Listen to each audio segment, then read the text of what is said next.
มาฮอดวัดภูทั้งทีถ้าว่ามาแล้วบ่ขึ้นมากราบมาไหว้เพิ่นก็ถือว่ามาบ่สุดคุดบ่ถึงได้พี่น้องหลังจากแก้วตาพักผ่อนเซามีแรงแล้วก็สิเข้ามากราบมาไหว้พระเนาะแต่ว่าหม้องไหว้ยังบ่ว่างตอนนี้ก็สิมาขอตีของก่อนเด้อก็บ่ฮู้ว่าเป็นอีหยังหลายกับของเนาะเห็นอยู่บ่อนใดก็อยากตีสงสัยติดแล้วบัดนี้บ่ฮู้ว่าหมู่เพื่อนหันเป็นคือกันกับข้อยหรือบ่เวลาข้อยได้ยินเสียงของแล้วคือจังว่าม่วนๆในใจนี่เนาะและตอนนี้หันสิเข้ามากราบมาไหว้พระขอพรคือเก่าพี่น้องขอให้ถูกเลขโอ้ยบ่แม่นขอให้สุขภาพร่างกายแข็งแรงไปหาเงินหาคำก็ให้ได้มีคนหักคนแพงหั่นล่ะเวลาขอพรนี่แนวอื่นนี่อาจจะลืมได้แต่ว่าสุขภาพแข็งแรงนี่บ่ลืมเนาะทุกคนเพราะมีคนบอกว่าการบ่มีโรคเป็นลาภอันประเสริฐก็บ่ฮู้ว่าแม่นแท้หรือบ่เนาะแต่สำหรับข้อยแล้วข้อยคิดว่าแม่นได้และตอนนี้หันเสียงโศกเสียงซี่เนาะก็มาได้ใบกันที่4เนาะได้อ่านเบิ่งเป็นที่เรียบร้อยเนาะเพิ่นบอกว่าถูกตอนที่พระเวสสันดรหันออกจากเมืองเนาะไปป่าไปธุดงค์อีหยังนี่แหละทุกคนข้อยก็บ่ฮู้ว่าดีหรือบ่ดีเนาะบัดนี้ข้อยก็มาผูกคอต่อแขนผูกแขนนั่นแหละพี่น้องเอ้ยสิว่าบ่แม่นก็คล้ายๆคือๆอยู่ได้พี่น้องเพราะว่าช่วงนี้หันเดินทางตลอดเนาะเดินทางกลับมาบ้านแน่สิได้เดินทางไปหาลูกแน่แล้วก็สิได้เดินทางไปกรุงเทพอีกบัดนี้พี่น้องเอ้ยภายในเดือนนี้หันก็คือเดินทางอีหลีอีหลอและตอนนี้หันสิพากันขึ้นไปเบิ่งน้ำศักดิ์สิทธิ์เนาะเพิ่นบอกว่ามีน้ำศักดิ์สิทธิ์น้ำบาดาลอิหยังก็บ่ฮู้ดอกเนาะก็เพิ่นว่าศักดิ์สิทธิ์เนาะก็น่าจะแม่นศักดิ์สิทธิ์อีหลีของเพิ่นบ่จักเนาะเฮาก็สิพากันย่างไปเบิ่งเนาะทุกคนและอยากสิบอกว่าหม้องนี้หันก็คือแบบว่า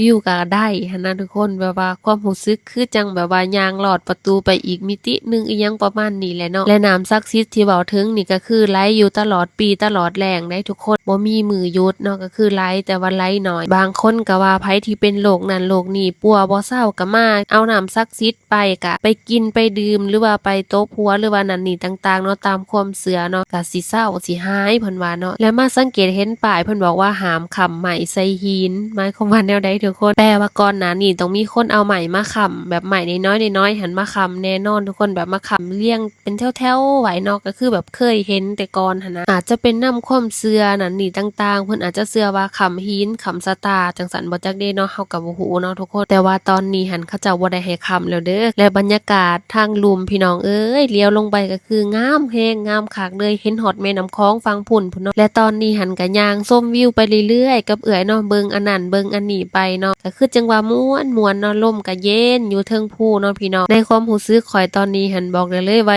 หิวใจสุดๆนะนั่งพักผ่อนลมเย็นๆย่างชมวิวทิวทัศน์ภาพธรรมชาติก็คือหลายและวัตถุโบราณนั่นนี่ต่างๆให้เฮาได้มาเบิ่งมาสังเกตมากราบมาไหว้เนาะและข่อยคนหนึ่งที่เชื่อว่าสิ่งศักดิ์สิทธิ์อยู่วัดภูจำปาสักนี่ยังมีหลายเลยก็ศักดิ์สิทธิ์อยู่เนาะทุกคนซึ่งมื้อนี้ข่อยก็ได้ทดลองแล้วด้วยตนเองเนาะโดยการลูบของเนาะโดยการขอพรขังทำอิฐข่อยขอให้ถูกเลขถูกเบอร์เด้อว่าซั่นขอหลายอย่างเนาะให้โชคให้ลาภหั่นแหละข่อยลูบของแนวใดก็บ่ดังทุกคนเฮ็ดแนวใดก็บ่ดังเนาะจนเมื่อยบาดนี้ข่อยเริ่มกราบไหว้แล้วตั้งจิตอธิษฐานขอใหม่เนาะทุกคนก็คือขอเกี่ยวกับเรื่องในอนาคตเนาะก็คือเกี่ยวกับว่าการเงินการงานนี่แหละถ้าว่าข่อยหันสิรุ่งเรืองเมื่อหน้าหังมีเมื่อหน้าก็ขอให้รูปของนี่ดังเด้อปาดพี่น้องของดังวึ้งเลยดังแห้งบักคักเลยขอจนตกใจเนาะพี่น้องบางคนก็อาจจะบ่เชื่อแต่บางคนก็เชื่อเนาะทุกคนอันนี้เป็นความเชื่อส่วนบุคคลเด้อค่าแต่ขี้โมลืมพาเบิ่งวิวพี่น้อง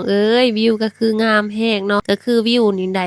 360องศาเลยก็ว่าได้เนาะคิดอยู่ในใจได้ตอนนี้ว่าอยากมีเงินหลายๆเด้สิมาซื้อดินซื้อดอนทางนี้เนาะมาอยู่ทางนี้คือสิม่วนเนาะเบิ่งแน่พี่น้องไหหน้าตากาของชาวบ้านก็อุดมสมบูรณ์ดีงามขนาดน้ำก็เต็มไหหน้าเนาะเบิ่งภาพวิวทิวทัศน์เลี้ยวเห็นหอดแม่น้ำคองทางพุ่นพี่น้องและไผที่เบิ่งคลิปจนหอดตอนนี้ก็อย่าลืมคอมเมนต์บอกหน่อยเด้อสิมาต่อให้คลิปหน้าเด้อทุกคน